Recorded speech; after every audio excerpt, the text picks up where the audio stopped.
एक ऐसी कार जो थी तो एक सिडान क्लास की, लेकिन उसको भारत का मसल कार भी कहा जाता था। मैं बात कर रहा हूँ गाइस हिंदुस्तान मोटर्स की तरफ से आने वाले कॉन्टेसा क्लासिक के बारे में। तो गाइस ये 1984 में इंडिया में लॉन्च हुआ था, 2002 तक चला था इंडिया में, जिसमें एक पेट्रोल इंजन मिलता था 1817 सीसी का 1.8 लीटर का 4 सिलेंडर वाला petrol engine, 85 horse power, 135 newton metre के साथ ये मिलता था ये इंजन।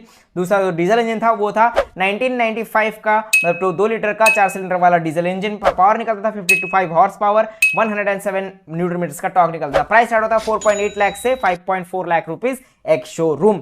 ये गाड़ी बहुत ही पॉपुलर गाड़ी था उस टाइम का, और बहुत ही यादगार ये गाड़ी बन के रहा था। क्या आपको कॉन्टेस्टा के बारे में पता था? कमेंट में जरूर बताएगा। वीडियो अच्छा लगे लाइक जरूर कीजिए। Bye bye.